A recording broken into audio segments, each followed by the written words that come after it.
श्रोतागण, मातृशक्ति को नमन। चैनल 24+ न्यूज के खास विशेष जीवन को शांति देने वाला, जीवन में आनंद लाने वाला, क्षमा भाव पैदा करने वाला, आत्म साधना कराने वाला, हमारे चरित्र को ऊंचा उठाने वाला, हमें अच्छे अच्छे संस्कार देने वाला, बच्चों को, युवाओं को, युवतियों को, वरिष्ठ नागरिकों को, सबको अच्छी अच्छी बातें बताने वाला, हेल्थ के टिप्स देने वाला, दैनिक दिनचर्या के बारे में बताने वाला, योग दर्शन शिक्षा की बातें करने वाला। पुनरुत्थान कार्यक्रम में आप सभी का हार्दिक स्वागत है, अभिनंदन है, सत्कार है। पुनरुत्थान कार्यक्रम में प्रतिदिन हम नए नए विषयों के साथ प्रवेश होते हैं। हर विषय सागर की तरह ऊंचा होता है और सागर की तरह गहरा होता है और पर्वत की तरह ऊंचा होता है, यानी उनके अंदर शोध परख सामग्री होती है। हर विषय को बहुत गहराई से प्रस्तुत किया जाता है। तो इसी क्रम में आज का हमारा विषय है, वो है आत्म साधना पर्युषण पर्व द्वारा। भाई और बहनों, दर्शकगण, श्रोतागण, ये विषय जैन धर्म से जुड़ा हुआ है। आत्म साधना और दूसरा है पर्युषण पर्व। तो दोनों को हम पहले परिभाषित करेंगे कि आत्म साधना क्या होती है।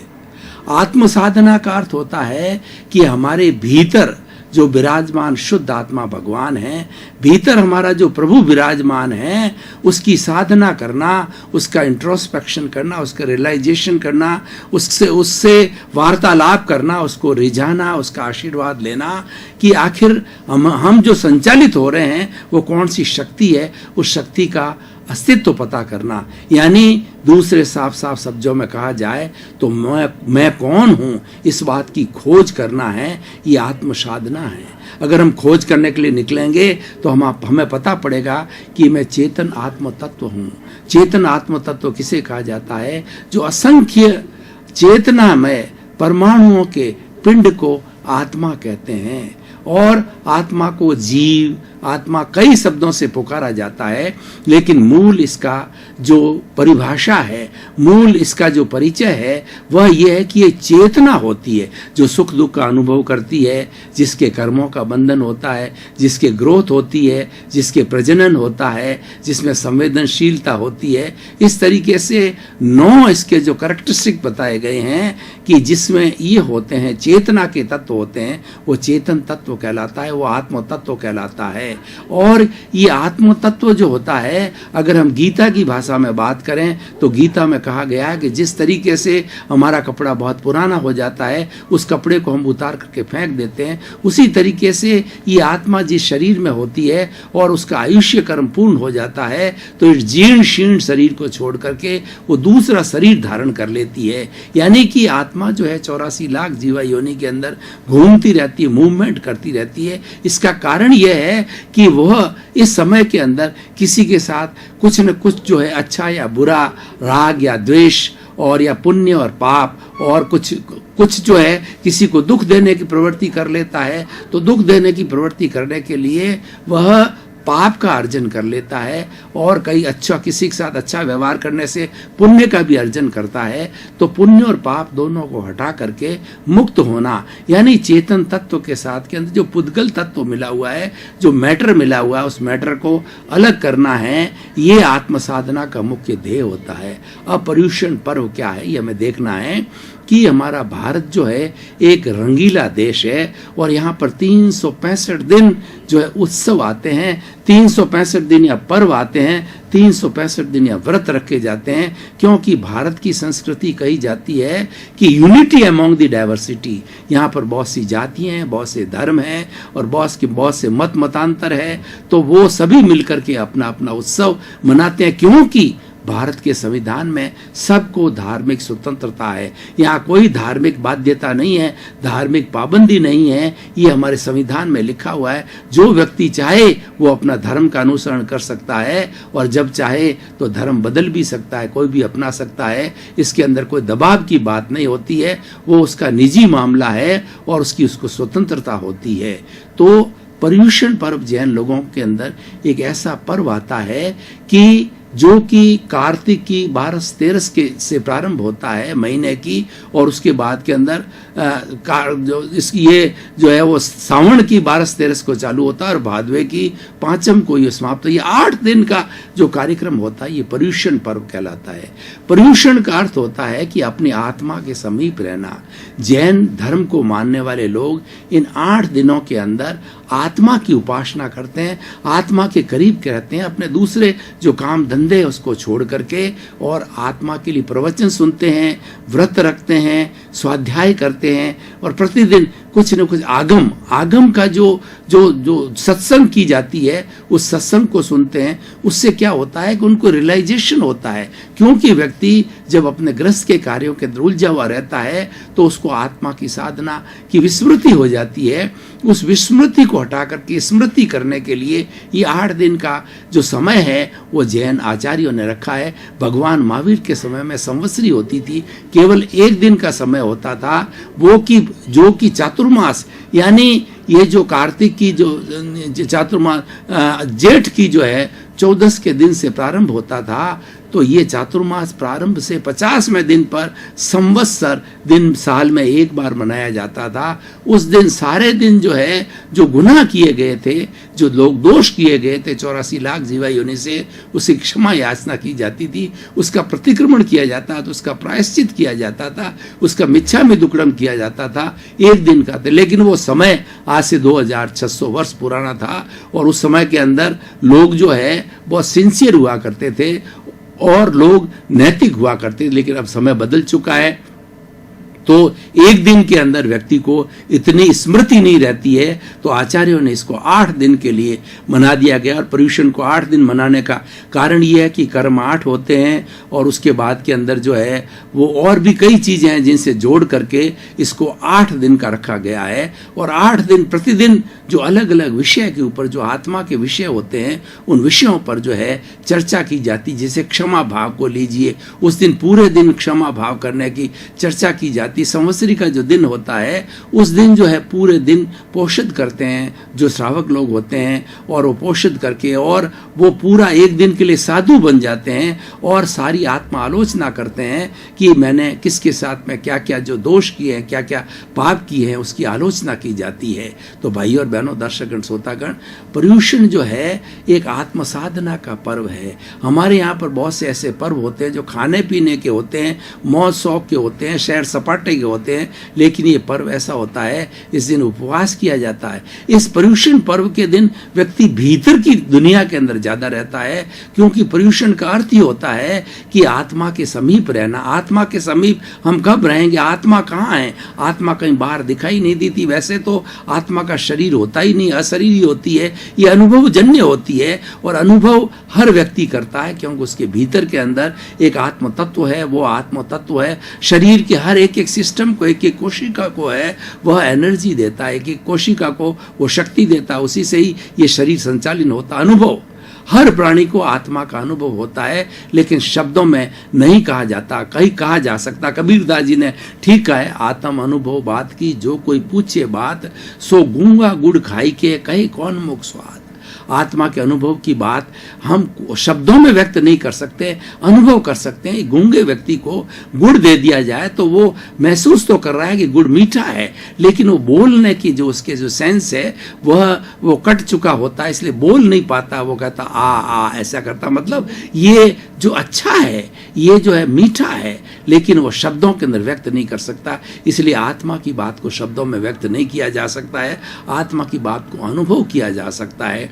तो इसको अनुभव करने के लिए हमें भीतर में गोते लगाने होते हैं, और सामान्य समय के अंदर व्यक्ति बाहर गोते लगाता है, यानी इंद्रिय जगत के अंदर ज्यादा जीता है। वह जो बाहर का लौकिक संसार है उसके अंदर ज्यादा जीता है कि परिवार के लोगों के साथ में व्यवहार करना और अपना जो आजीविका अर्जन है उसके लिए हर व्यक्ति कोई नौकरी करता है, कोई व्यापार करता है, कोई सैनिक है, कोई डॉक्टर है, कोई इंजीनियर है, कोई वकील है, तो सब अपना अपना कार्य करते हैं। तो उसके अंदर ज्यादा समय उनका लग जाता है, लेकिन ये 8 दिन का कंप्लीट जो समय होता है पर्युषण पर्व का, उस दिन प्योरली आत्मा की उपासना की जानी चाहिए। इसमें साधु सन्यासी होते हैं, जो साधु साध्वियां होते हैं, वो लोग प्रवचन देते हैं 2-2 4-4 घंटे, और वो व्यक्ति स्वयं स्वाध्याय करता है और भीतर झांक करके ये देखता है कि मेरा किस किस के साथ के अंदर क्या क्या पाप हुआ है, मेरा किससे दुर्व्यवहार हुआ है, वो याद किया जाता है। तो हमारे याद की एक सीमा है शब्दों की।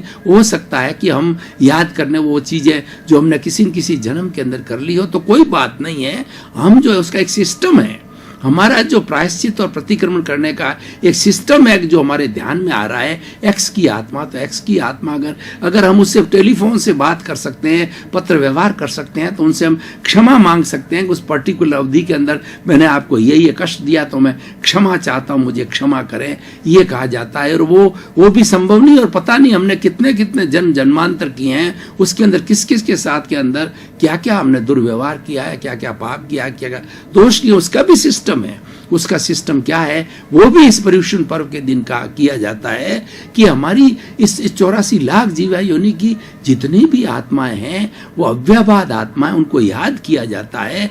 तब वो आत्मा का आत्मा से तार जुड़ता है, टेलीफोन जुड़ता है, और टेलीफोन जुड़ते उस आत्मा से बात हो जाती है। क्योंकि आत्मा से आत्मा की बात के लिए शब्दों की जरूरत नहीं है, संप्रेषण की आवश्यकता होती है। एक आत्मा ने दूसरी आत्मा को याद किया, तो ये संप्रेषण करते ही वो वाइब्रेशंस उसके तक पहुंच जाते हैं और वो आत्मा से आत्मा की बात हो जाती है। उसके लिए एक विधि है पूरी, वो मैं आपको विधि करके बताता हूं कि 84 लाख जीवा यानी कौन सी है, पहले तो ये देखना होता है। तो वो 84 लाख जीवा योनि के नाम लेकर से उनसे क्षमा याचना करने की पूरा एक विधि है, पूरी सिस्टम आपको बताना चाहूंगा। क्योंकि खाली सिद्धांत देने से कुछ नहीं होता है, सिद्धांत के साथ साथ में हमारा प्रैक्टिकल होना चाहिए और हमारा एक डेमो होना चाहिए, जिससे कि हम आसानी से उस चीज को समझ सके और उसको कर सके। सिद्धांत अच्छा है, लेकिन सिद्धांत का एग्जीक्यूशन होता है वह प्रैक्टिकल से होता है। इसीलिए जो साइंस का विषय है उसके अंदर थ्योरी और प्रैक्टिकल दोनों साथ चलते हैं।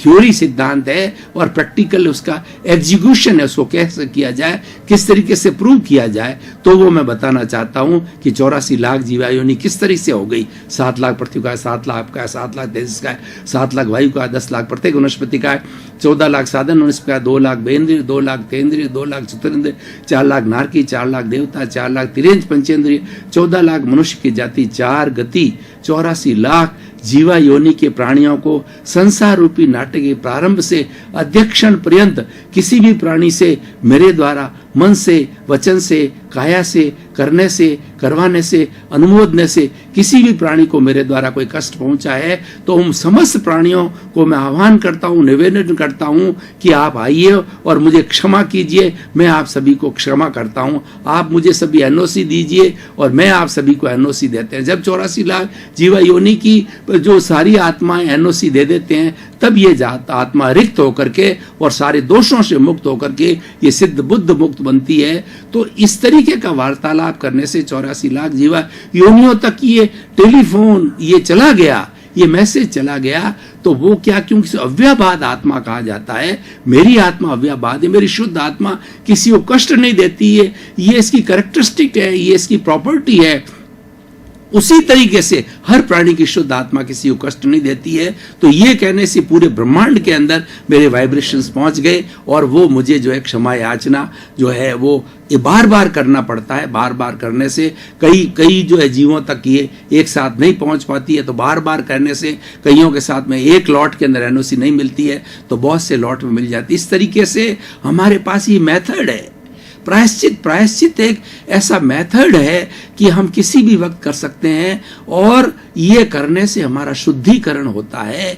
जो कुछ भी हमने एरर्स कर लिए, टू एरर इज ह्यूमन, मनुष्य गलती का पुतला है, ये करता रहता है। क्योंकि मनुष्य के अंदर राग द्वेष होता है और प्रियता अप्रियता होती है, तो ये अटैचमेंट होता है, हमारा लगाव होता है। तो ये हमको गलतियां करवाता रहता है। तो लेकिन गलतियां करने के बाद में आप प्रायश्चित कर दीजिए। प्रायश्चित एक प्यूरिफिकेशन की विधि है, एक रासायनिक प्रक्रिया है जिससे हम अपने आप को प्योर कर लेते हैं, और प्योर होने के बाद ही हम सिद्ध बुद्ध मुक्त होते हैं। हमारे जीवन का सार, हमारी अंतिम मंजिल है वो साल्वेशन है, इमांसिपेशन है, वो मुक्ति को प्राप्त करना, मोक्ष को जाना होता है। ये मनुष्य जीवन का सार है, और इसीलिए ईश्वर ने मनुष्य को इस भव के अंदर भेजा होता है, और बहुत बहुत आत्म साधना करने के बाद के अंदर ये मनुष्य जीवन मिलता है, क्योंकि ये सबसे दुर्लभ है और दुर्लभतम है, इसीलिए इसको श्रेष्ठ कहा जाता है। और इस जन्म में व्यक्ति अपनी बहुत बड़ी क्षमा याचना कर सकता है, बहुत बड़ा प्योरिफिकेशन कर सकता है। भाइयों और बहनों, दर्शकगण, श्रोतागण, हमारे पुनरुत्थान कार्यक्रम की परंपरा है कि हम हर एपिसोड को कसौटी पर कसते हैं और ये निष्कर्ष निकालते हैं कि ये एपिसोड जो है व्यक्ति को क्या देगा, समाज को क्या देगा, राष्ट्र को क्या देगा, और ये विश्व को जो है क्या देगा।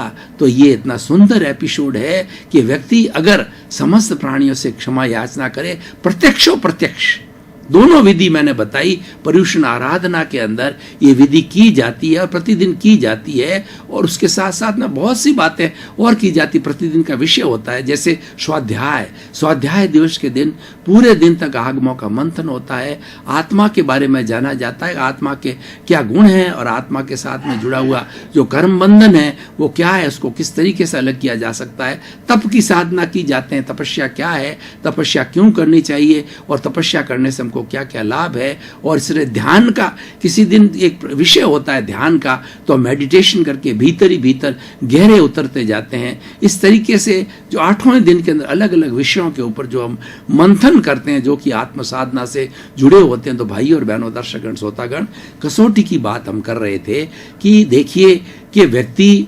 प्योरिफिकेशन होना बहुत जरूरी है। और अल्टीमेटली मनुष्य के साथ क्या होता है, मनुष्य गलती कर लेता है कुछ आवेश के वश, क्रोध के वश, अहंकार के वश, माया के वश, लोभ के वश, लेकिन वो तुरंत व्यक्ति जो है उसकी आलोचना कर लेता है, उसकी क्षमा याचना कर लेता है, तो सामने वाला व्यक्ति भी जो है उससे प्रभावित तो उसको क्षमा कर देता है। उदाहरण के तौर के लिए मान लीजिए कि मैंने किसी एक व्यक्ति के साथ में बहुत बड़ा गुनाह कर दिया, और गुनाह ऐसा हुआ कि अनजान के अंदर बहुत भारी गलती हो गई मेरे से। मान लीजिए किसी व्यक्ति ने किसी का मर्डर तक कर दिया।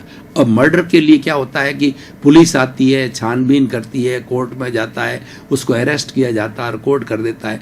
वो तो प्रक्रिया सारी जो है हमारी इस लौकिक जगत की है, लेकिन भीतर के जगत के अंदर अगर व्यक्ति से जाने अनजाने के अंदर हो गया, वो नहीं करना चाह रहा था, कुछ जो है क्रोध, अहंकार, माया, लोभ के वशीभूत समझिए, या पूर्व जन्म के अंदर उनका कोई लेन देन का हिसाब तो उसके वश हो गया, तो ये सब कुछ हो गया। अब होने के बाद के अंदर वह व्यक्ति अगर उसके मान लीजिए जिसका किया उसके पेरेंट्स के पास के अंदर चला जाता है, या अगर कोई विवाहित तो उसकी पत्नी के पास चला जाता है, और उस दिल खोलकर से वो कहता है कि मैं इन परिस्थितियों के अंदर इन कारणों से मैंने ये कार्य कर लिया, मुझे नहीं करना चाहिए था, अगर आप मुझे मारना चाहो तो आप मार दो, मेरा भी आप कर सकते हो क्योंकि मैं गुनाहगार हूं आपका। लेकिन वो अपनी घृणा करता है, वो अपनी आलोचना करता है, वो आत्मशुद्धि करता है। तो करते करते वो लोग भी भावावेश में आ जाते हैं कि व्यक्ति हमारे सामने, देखिए कोर्ट के सामने तो लंबा चलता है, कई सालों लग जाते हैं, और उसके बाद हो सकता है उस व्यक्ति को फांसी भी मिले, उस व्यक्ति को उम्र कैद भी मिले। लेकिन ये सीधा सा तरीका है। मान लीजिए हमने ये बड़ा पाप कर लिया, लेकिन कल पाप ने कन्फेस कर लिया, उनके जो संबंधित है उनके सामने कन्फेस किया, तो उनकी इच्छा है वो मारना चाहे तो मार भी सकते हैं। लेकिन प्राय होता क्या है, लोग समझते हैं कि हमारा घर का सदस्य चला गया, और ये रीजन बता रहा है। वो रीजन अगर अपीलिंग होते हैं और जाने अनजाने के अंदर होते हैं, तो अपीलिंग रीजन को देख करके उसको उसी क्षण, एक दिन में या 2 दिन के अंदर क्षमा कर दिया जाता। कितना सुंदर है कि जो काम हमें 10-10, 20-20 साल तक जेल के अंदर सड़ना होता है, वो हम काम 1, 2, 5 दिन में भी हो सकते हैं।